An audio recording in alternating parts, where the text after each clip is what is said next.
I'm Jeff Hunt. He's Deep Singh Badhesha. It's the Jeff and Bill Show.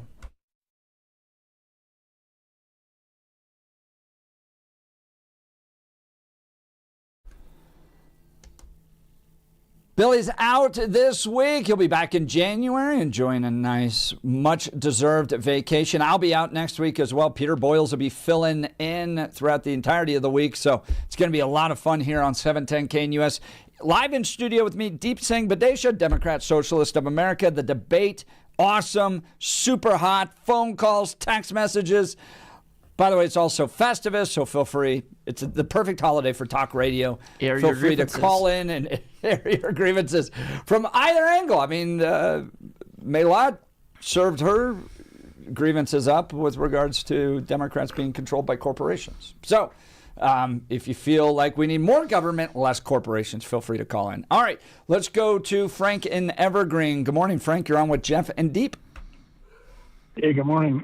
First of all, Merry Christmas, and thank you very much for the treat of George Brockle this morning. That was awesome. Love to hear him.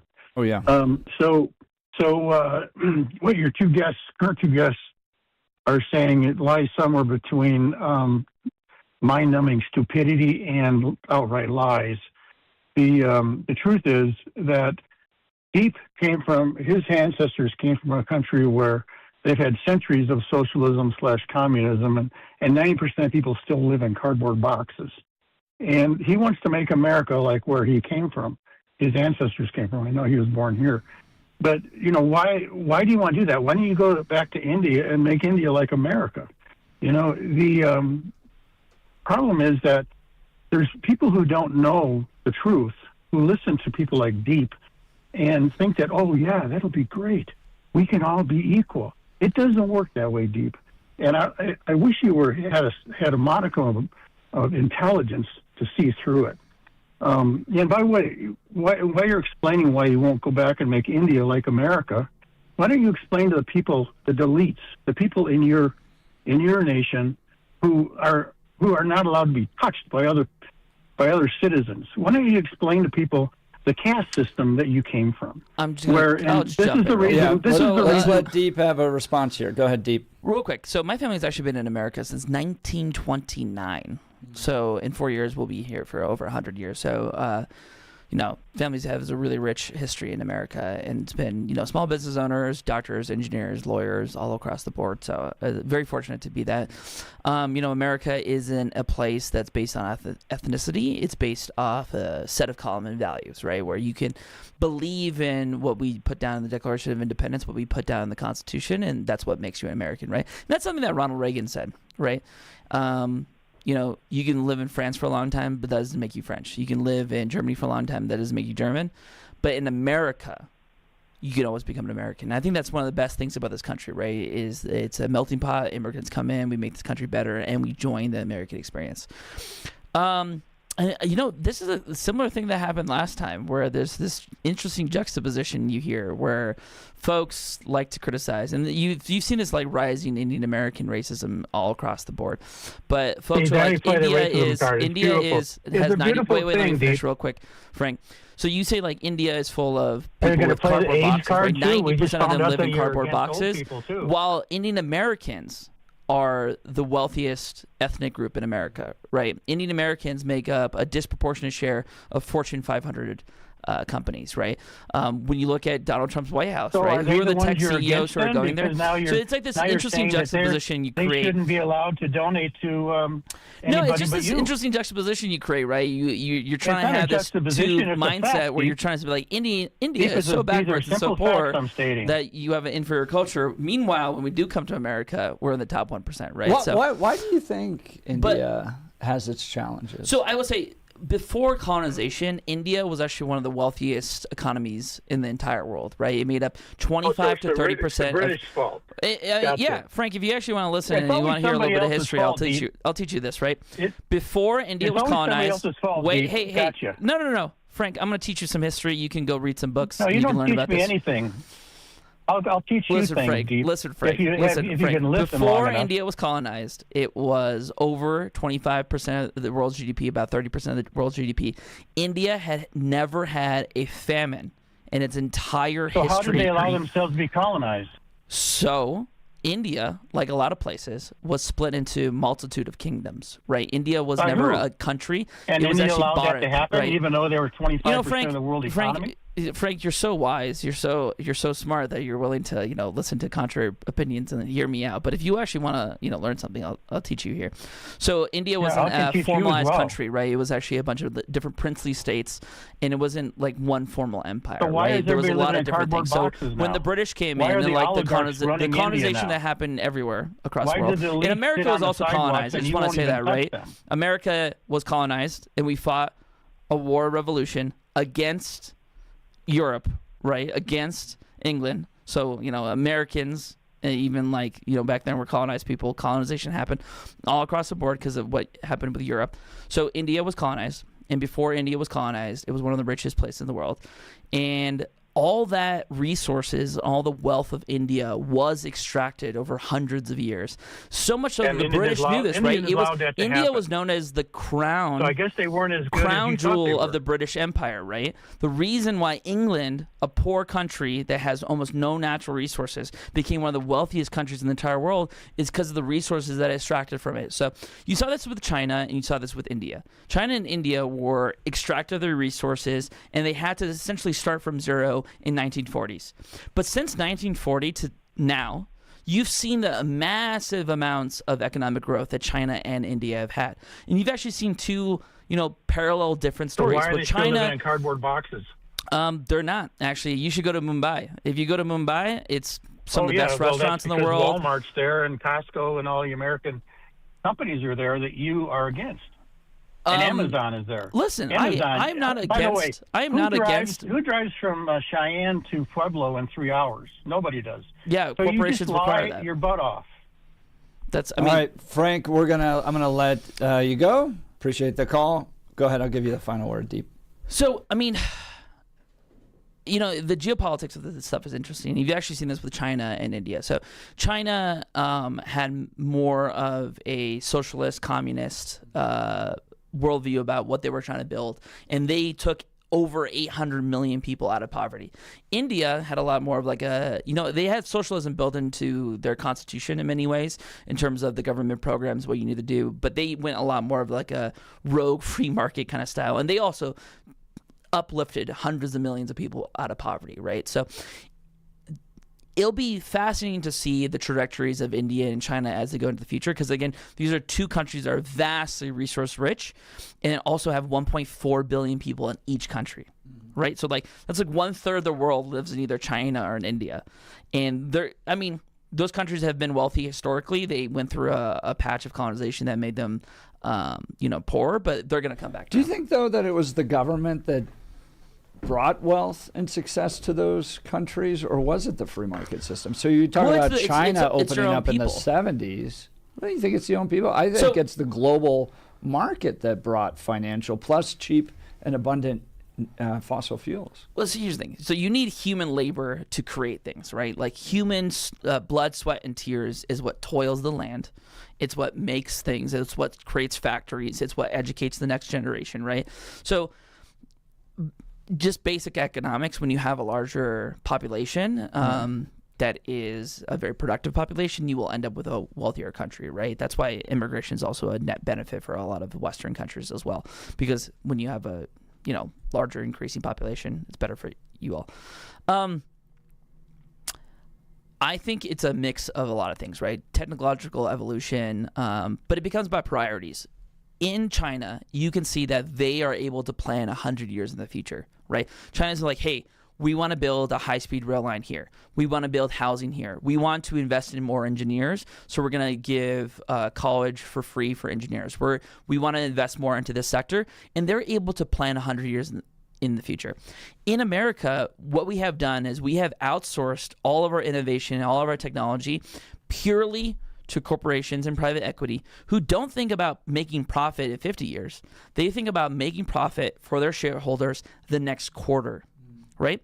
So Americans are living one quarter at a time. Just be like, oh, let's make the stock market go. Like, oh, we can fire all these people and they can't afford houses and we won't give them pensions. But in China, you see they're sitting 100-year goal. And it doesn't necessarily need to be the government structure of China. You've seen democratic societies. You've seen capitalist countries also plan 100 years. In America, we do not plan for 100 years anymore, right? We barely plan for 10 years. Why would you? Why? I mean, how long do you want to live for, Jeff? Do you want to just live one quarter at a time? To that point, AI, no one could have conceived of AI 100 years ago. Why would I want the government to be planning for things 100 years ago that the market is going to develop and innovate? If we create AI companies and AI systems where AI has to maximize profit. If you taught a bunch of kids to code right now, they'd be useless. I was talking to people that, I think it was Colorado School of Mines, like, don't go to college for coding. Like, you're going to be out of a job in 3 years. So why would I want people planning 100 years like that? You want to be able to prioritize something besides profit.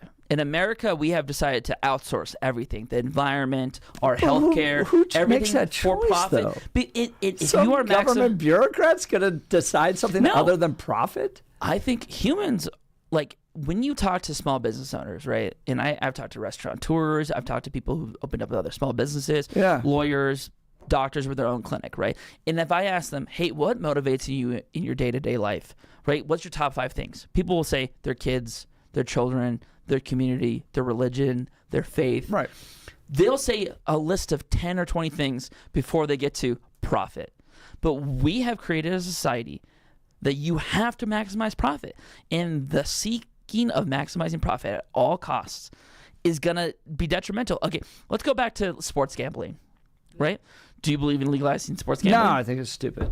Well, welcome, my socialist friend. I mean, no, I'm not socialist. You want some government intervention here, sounds like. Well, yeah, I'm not a libertarian. I actually believe prohibition works, but I'm a limited government, not a no government, and I'm not a socialist government either. But we've got to get to news. We'll continue the conversation. It is hot today. Sarah, we're going to get to you next, not just outside, but live in studio. Deep Singh Badhesha, Democrat Socialist of America, willing to come and take your calls, debate with you. Appreciate it, Deep. You're doing great. Now is time for the news. Blake Olson. Blake Olson, news and comment.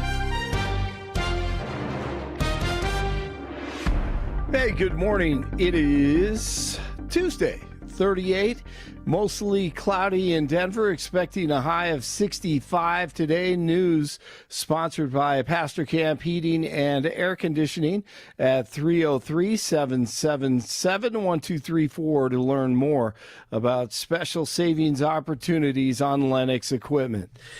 Our top story, the economy is growing faster than expected. New government numbers released today show the U.S. gross domestic product grew 4.3% between July and September. Analysts had expected a gain of 3.2%. Millions are hitting the road with only 2 days until Christmas. This traveler urged those heading to the airport like DIA to leave early. Traffic was starting to get heavy, so I would plan to leave a little bit earlier than usual, and also going through TSA is always kind of a choke point. According to AAA's projections, over 122 million are expected to travel during the holidays. The U.S. military says it has struck another drug boat in the Eastern Pacific. At the direction of Secretary Hegseth, U.S. Southern Command posting, saying it was operated by designated terrorist organizations and one narco-terrorist engaged in narco-trafficking was killed. In the meantime, the U.S. is increasing pressure on Venezuela as it works to intercept tankers used to transport sanctioned oil. 47 has said the U.S. plans to keep the oil seized as well as the vessels. Colorado immigration activist Jeanette Vizguera has been released from an ICE detention facility in Aurora. An immigration judge gave Vizguera a $5,000 bond, and her family posted the bond on Sunday. New safety and security steps are being put in place at Brown University following the murders of 2 students and 9 others injured. As you remember, part of the review process has meant putting Rodney Chapman, Vice President for Public Safety and Emergency Management for the Ivy League school, on leave. New Trump-class battleships have been announced by DJT. 47 said they will be the most lethal battleships the world has ever seen. The president said there will be 2 ships built first, followed by another 8, and eventually 25 new battleships. A lot of people are very angry that this continues. A lot of Republicans are angry because of the fact that it's just used to deflect against a tremendous success. Overnight, the DOJ made more than 11,000 Epstein files available in its latest release, including court records, emails, videos, and news clippings. All right, Jeff, time to call balls and strikes here. I have to do it. I didn't get to this yesterday. I wanted to get to it, but we were talking about Nicki Minaj, and that's why you cannot put her on the stage. MAGA star Nicki Minaj. That's right. That's right. Here we go.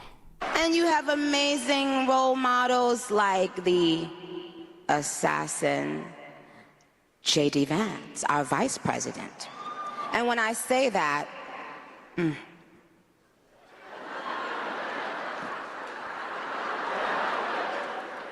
Okay, what does that even mean? I don't know. Is she talking about his assassin on X, or that he set up the assassination of Charlie Kirk? She said that to Erica Kirk's face, which is crazy. Yeah, that's weird. Yeah, the whole thing. I'm not saying that Nicki Minaj is this great role model that all young girls should follow, but dude, she's had enough of new scum.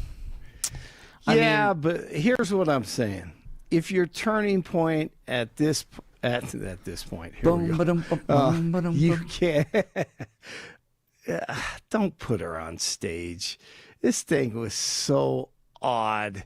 It was so weird. She's calling him an assassin because she's a rapper, right? Is she a rapper? What is she? Yeah, she's a rapper. Okay, so she's the anti-Beyonce right now. So what she's saying, J.D. Vance is incredible. He's the assassin. He takes care of business. He's a great debater. Whatever. I realize what she was saying, but she's sitting up there. She's not smart enough to realize, I'm not going to use the word assassin in this situation, and just distance yourself from people like her. I think that's like the perfect turning point. She's like a scholar and a leader amongst turning point. That's the perfect demographic. I don't know what you're talking about. Hey, until we're paying the rest of them the money that Kamala Harris paid Beyonce and Cardi B and the rest of them, I don't think there's any complaint there. We're not paying Nicki Minaj. We're not bringing Nicki Minaj to the Democratic Socialist American conferences, that's for sure. And where are those conferences, by the way? One of the previous ones was in state Chicago. Capitol. It was in Chicago in 2024. Okay. I don't know what the last one was. Perfect place for it. I'm trying to think where it was last time, but yeah. Probably a pretty good event, though. It's probably entertaining.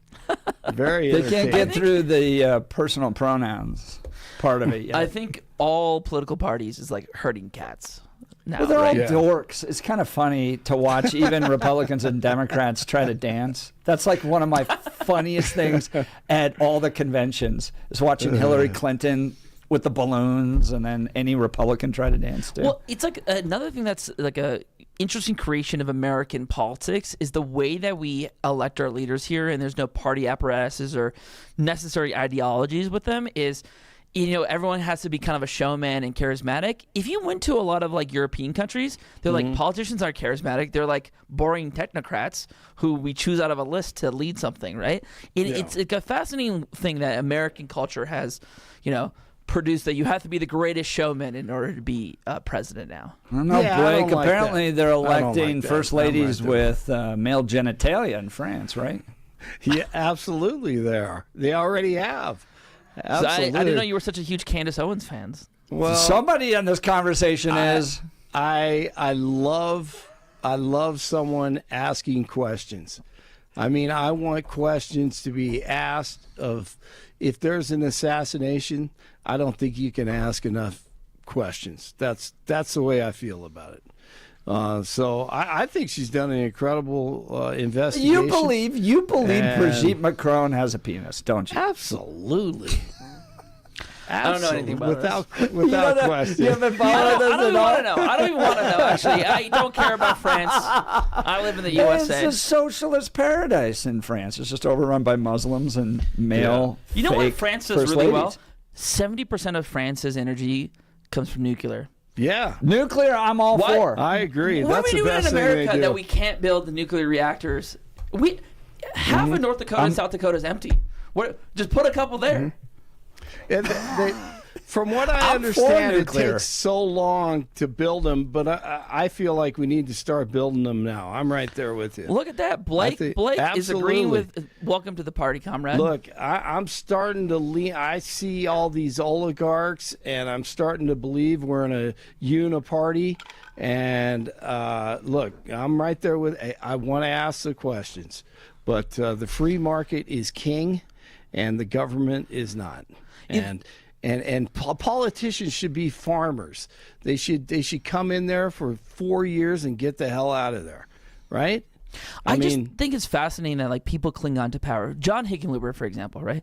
John Hickenlooper, like progressives and other Democrats like me, we were telling Hickenlooper staff, like, listen, Hickenlooper has the chance to retire and pass the torch. He's 75 years old, and if he does that, he will go down as the guy who was elected as mayor twice.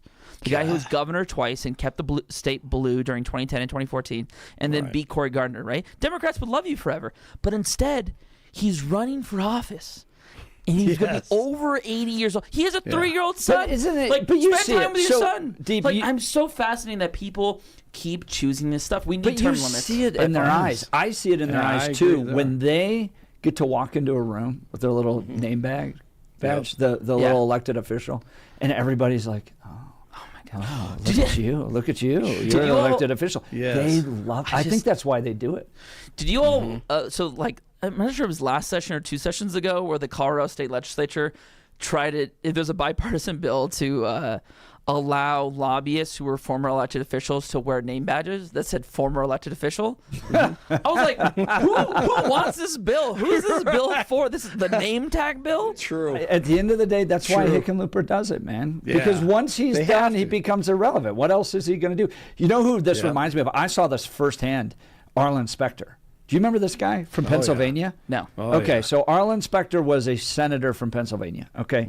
He loses the Republican race to a Democrat. Okay, he'd been a senator for like 50 years or something like that. Yep. Then comes and decides to run as an independent, fails there, then decides to run as a Democrat. Right? So he's telling everybody he doesn't really have any principles. Yeah. He just wants to be in office. Then loses that election. So he's lost like 3 elections and then dies like 2 weeks later. Yep. There's some of these people like they have no other purpose. I will say, I genuinely feel like, someone who's lobbied inside the building, I would say like 60% to 70% of these elected officials probably don't actually have much of an ideology. Like the Democrats in Colorado would be Republicans in the South, or the Republicans in the South would be Democrats in Colorado. They just want power, right? And then it's up to like other people to influence them which way. But hey, my side will make sure you win, or my side will make sure you win, right? And it is very unfortunate that like I would say like politics either creates broken people or broken people are kind of attracted to it for some reason, that power seeking factor. Like I'm on paternity leave right now and my wife is on maternity leave, right?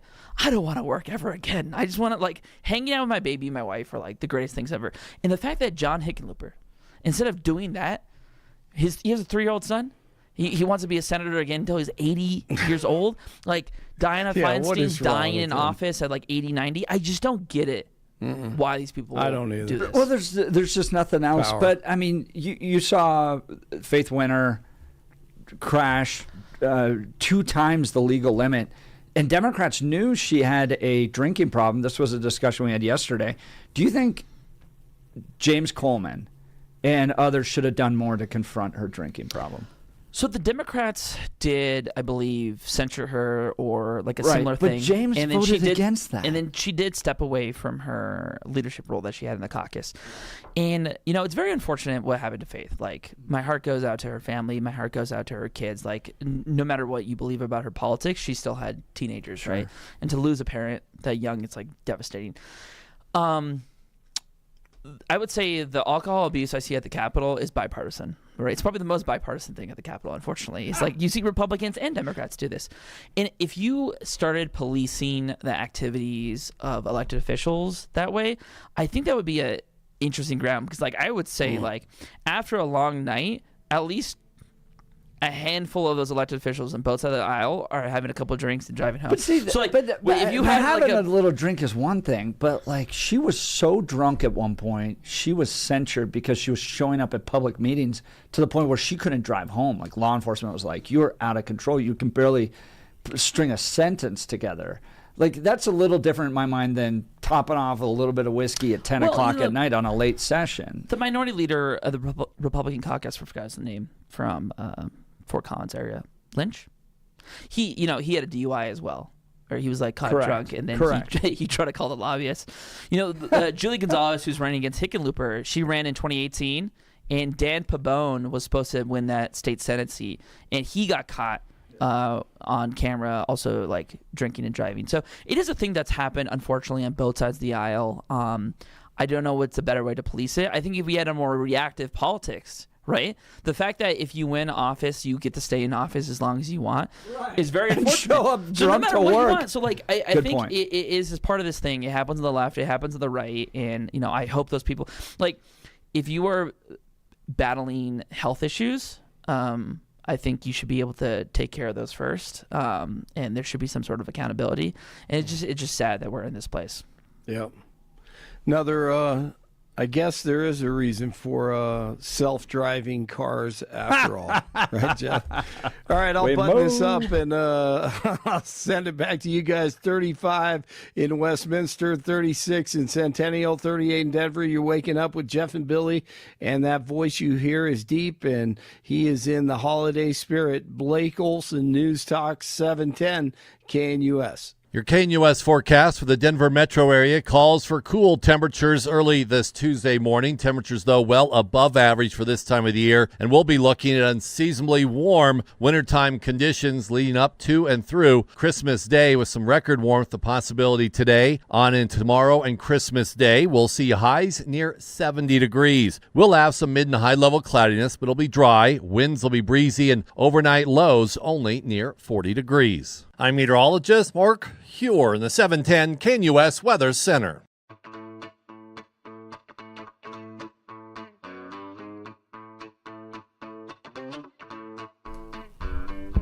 Welcome back to the Jeff and Bill Show. It's not only Deep Singh Badhesha, Democrat Socialists of America, live in studio with us. The debate is robust and hot. It's also Festivus. Happy Festivus. It's Festivus. When George was growing up, his father... Nothing.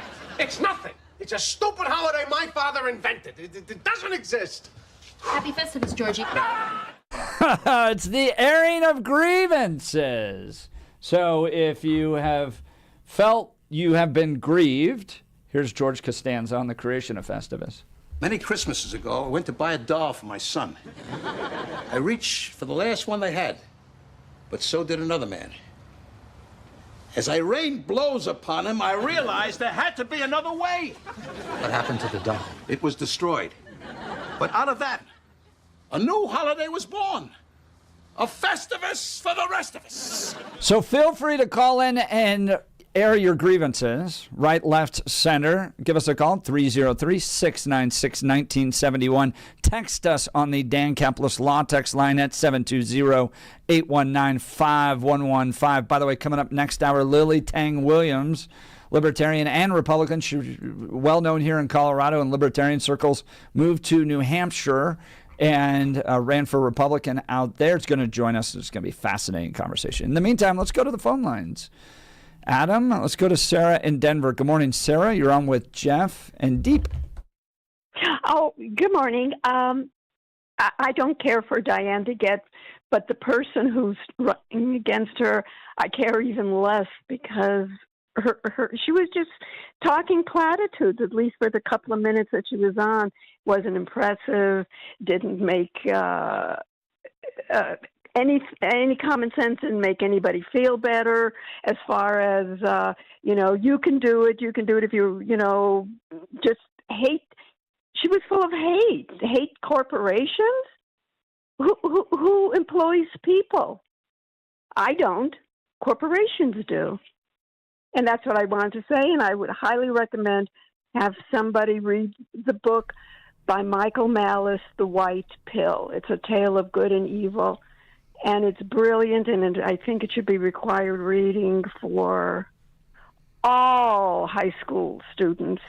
Because look at that government intervention right there, requiring certain things to be read. Well, I know they require now anyway.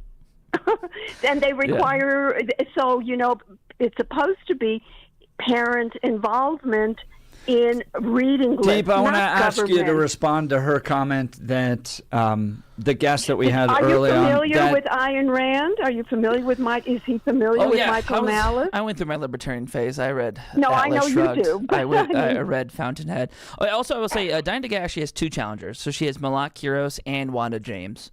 So she's being challenged by two different women. Yes, but she says, and it's very true, it is almost impossible to convey to a free people what it is like to live in a totalitarian dictatorship. And that's really basically what we're living in. When government has the control and they hate a certain group of people and they want to make the rules and regulations, it's coming true. It comes true. All right, Deep, I'm going to give you a chance to respond. Thank you, Sarah, for your call. Sure. That's Thanks, Sarah in Denver. Sarah's line is open if you want to join us at 303-696-1971. Go ahead, Deep. Yeah, I think Melat was in the Festivus spirit, so we were airing grievances. I think one of the things that Democrats that are Democratic socialists that are challenging Democrats are doing well is talking about a new vision for America, right? I think Democrats were unsuccessful in 2024 in particular because they were running the fact that Trump is bad, MAGA bad. And then everyone's like, but what the hell do you want, right? And the Democrats were like, not that. I think what Zohran Mamdani did really well in New York City is offer a different vision, right? A different vision forward. Like, what else can we build? What's a new thing forward that we can look towards? And I think that's something that voters all across the spectrum are going to be looking for. And I think that's something that Trump capitalized on, right? Like, I think Republicans for the longest time were just running like, we're not Democrats, we're not Barack Obama. But wasn't Trump Make America Great Again? It was a return to the greatness of America. If you want to build something new, what is that new thing when you have the greatest country in the free world? Well, aren't you asking Donald Trump that because he said "Make America Great Again"? Yeah, like he was returning to what makes America, as opposed to like I'm wondering what you guys want to build. What is the new thing? You know, America was great when unionized labor was almost 40 or 50% of the workforce, and the top corporate tax rates were 90%, and the rich were paying over 90% of progressive income taxes. Yeah, I totally believe in going back to that. So let's do it.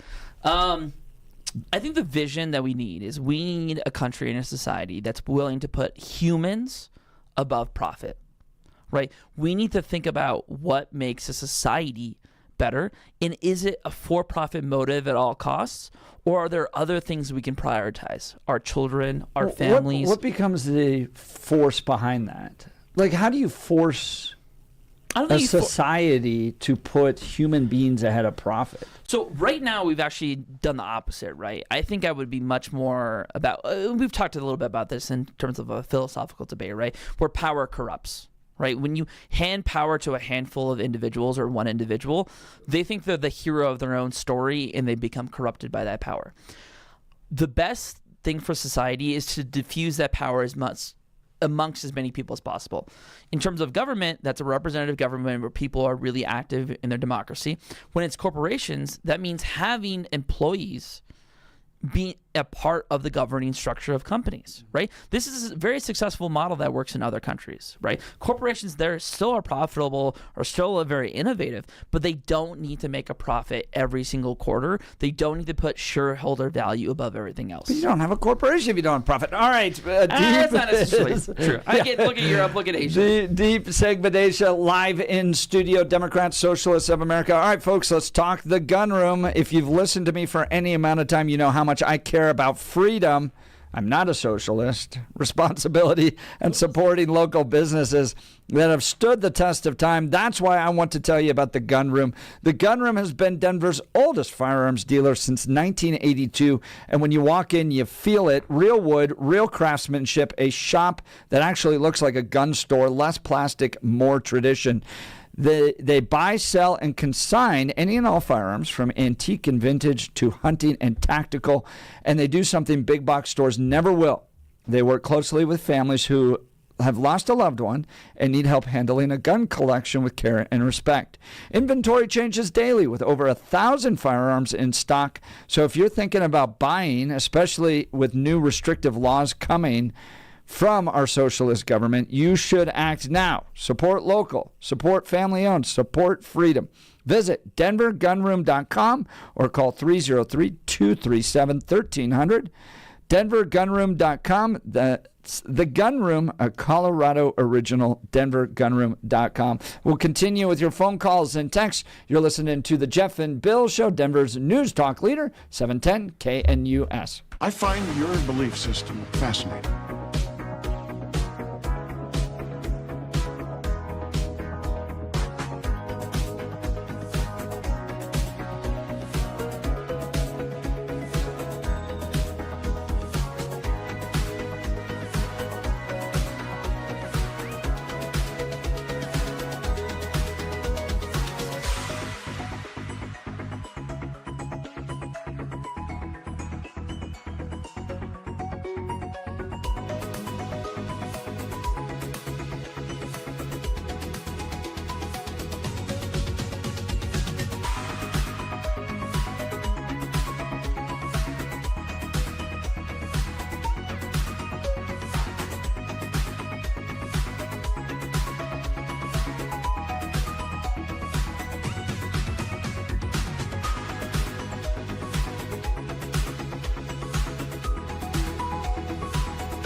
Welcome back to the Jeff and Bill Show. Billy out this week, enjoying a much-deserved vacation with the family. And live in studio with us is Deep Singh Badhesha, Democrat Socialists of America. It's also Festivus out there. Welcome, newcomers.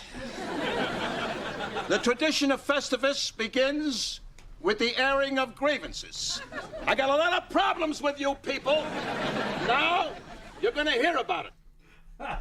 And we've been hearing about it all day. Problems with the capitalists, problems with the corporations, problems with the socialists and the communists. So talk radio is perfect. It's like our chief holiday is Festivus, where you can call and air your grievances. Give us a call, 303-696-1971. Text us on the Dan Capitalist Law text line, 720-819-5115. Text message coming in from Julie in Denver. Deep, quick question for you. Do you consider the USA a democracy or a constitutional republic? A democracy is a country that is the ideal of universal equity. The ideal of a constitutional republic is individual liberty. In a democracy, the leaders who are voted in have the absolute power to make whatever laws they please by majority among themselves. In a constitutional republic, the lawmakers who are voted in make laws by a majority vote among themselves, but cannot make any laws they please. Their Festivus grievance is this: the socialists and communists in this country have subverted the language in this country for at least a century, calling the USA a democracy. Your response, Deep? I think it would be really important for Julie to become the head consultant of the Republican Party nationwide and run on the fact that we're not a democracy. I think that's how you probably win elections as a Republican for sure. No, I think, we live in a society that we want to be governed equitably and fairly, and we do live in a democracy, right? We have many forms of direct democracy in Colorado, whether it's Tabor. You can't increase your taxes in the state without direct representation. That's an aspect of our democracy that we have in Colorado.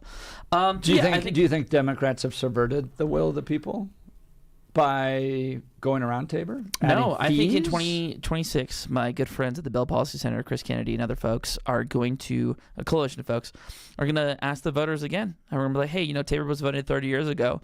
We want a little bit of a tweak to it. What do you think? Isn't that a rejection of democracy? If you're going to take away the ability to raise taxes from the people and hand it to government officials? We live, society is constantly evolving, right? When the U.S. was first created, the people who could vote and govern our society were white land-owning men. So it wasn't even just all white men. It was just the land-owning men, right? We have expanded that to become the world's greatest democracy in a way by having it's multicultural, it's multi-ethnic, women can vote, poor folks, rich folks, all across the vote, right? And that's an amazing, beautiful thing. It's always going to come with its own trappings, but I absolutely believe we live in a democracy. We should have protections, right? It's not like you shouldn't have a democratic government that can vote out, your right to freedom of religion, right? I would believe in some ways there should be limits put on that by the Constitution, right? But this is all an exercise in but going back to Tabor, if you believe that we're the world's greatest democracy, then if we're going to raise our taxes, which is forced theft by the government at the end of a gun, shouldn't the people have a direct say into that? I mean, they're going to have a direct say into it, right? In 2026, when the progressive income tax is on the ballot, they're going to have a yes or vote. That would take it away from people, though. Well, would it be less democratic? So Tabor was passed by a narrow margin in 1992, right? If this progressive income tax does pass, let's say it passes 55%, 57%, that's also a legitimate vote of the people, right, for a progressive income tax. And it's not getting rid of all of Tabor, right? It's getting rid of the portion where somehow billionaires pay the same tax rate as a plumber. So, all right, I believe in democracy. I'm not sure about my colleagues on the right here, but as a democratic socialist, it's important for me, for the working class, to have a fair say in this country. By taking away their rights and handing the taxes the power to tax to the government. Give us a call, 303-696-1971. Text us on the Dan Caplis Law text line at 720-819-5115. Mary from Wyoming texting in. Share the Rush Limbaugh Thanksgiving story. The Pilgrims started out as socialists. Remember, community living and the 1% equal share didn't work. People died, and then it went to each own their own land, free market, and they thrived. Jeff, I'm in the gun room. Go, Jeff. That's awesome. Way to go. Iggy, Trump should make Festivus a national holiday. Do you appreciate Trump allowing free access to the parks on his birthday? Is that a man of great compassion? We are allowing free access in honor and celebration of our president. You know, we've been spending a lot of time talking about like the ego of politicians and the limelight they desire. Like Donald Trump has always wanted to be in the limelight and control and have that power. I don't know what we're gonna do. He's already named his birthday as a national holiday, right? Like, yes. Well, how much further is this egomaniac's trip gonna go? Is gonna run for a third term?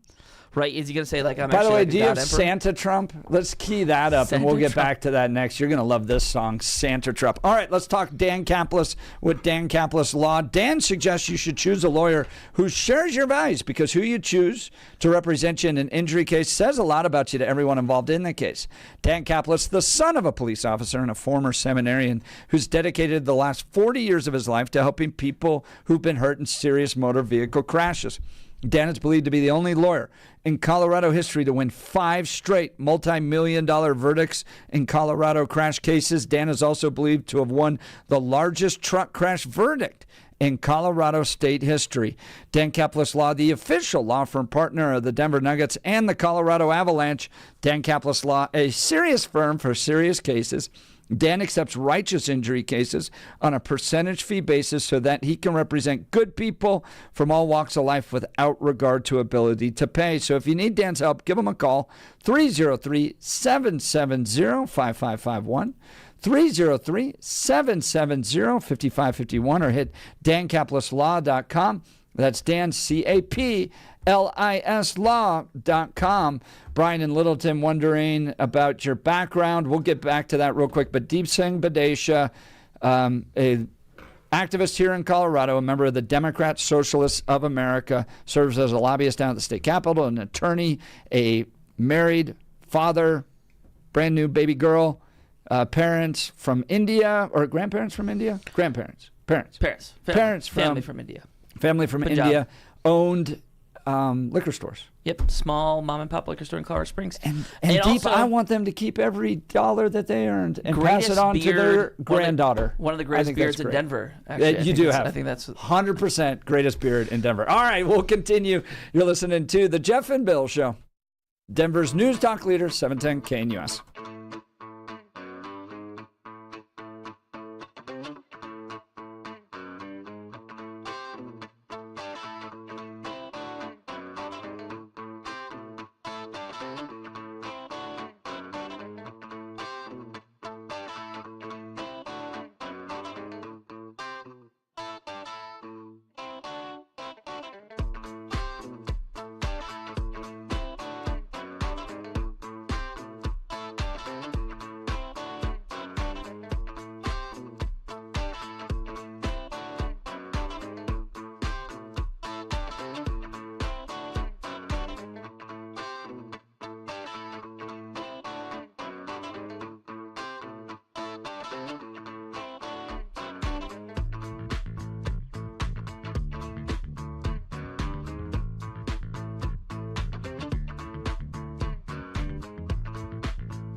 Welcome back to the Jeff and Bill Show. Billy out this week. Deep Singh Badhesha is live in studio with us as we, Deep's a member of the Democrat Socialists of America. Adam, let's tee up Santa Trump. I'd love to get Deep's response to Santa Trump. This was from our station here. He's flying in loud, wrapped in red, white, and blue, making promises bigger than the North Pole view. He's got a list, it's tremendous, they say. Best list ever made, believe me, okay. He says prices are dropping, jobs everywhere, factories humming, flags in the air. Santa Trump is coming to town. Gas is so cheap you won't believe the sound. Prices down, jobs all around. Santa Trump is coming to town. How do you like that? That's a banger. You're going to be singing that. Santa Trump coming to town, Deep? You know, I feel like just like how Santa is a fake mythology about delivering presents to people, but it's become a corporate grift. That's a great metaphor for Donald Trump. So I think it really does fit. So that's pretty good. Yeah, that is pretty good. But it could be worse. You could have Kamala the Grinch. Yeah, stealing everybody's gifts. Yeah. Or Joe. I don't think. Maybe Kamala was like more like the Who villager, right? It's like the Grinch felt like more like a Joe Biden-esque figure, maybe. Like, but I don't know if those are the accurate comparisons at all. I haven't seen the Grinch in a while, but I will say having a 12-week-old daughter. It's all coming. Are you going to celebrate Christmas? Christmas is like an American holiday, more or yeah, less. because we're a Christian nation. So my wife and I celebrated. We were in 2019, so this like 5-6 years ago, we were in Chandigarh in India, and we were there for like the whole month of December. And it's fascinating. You're looking around and you see Christmas trees and you see this, and there's almost no Christians there. Yeah. And I'm asking people, they're like, well, the aesthetic is just so cool. And I'm like, that is true. The aesthetic of like Christmas trees and the lights and in the spirit of it. So in that way, we do participate because I think it's like a cool aesthetic. Santa Trump is going to bring you good gifts. Even if you don't believe in him. He's going to bring coal back, that's what he's right? Gonna, yes, that's right. He's bringing the coal industry back. Santa Trump is not delivering gifts, just coal.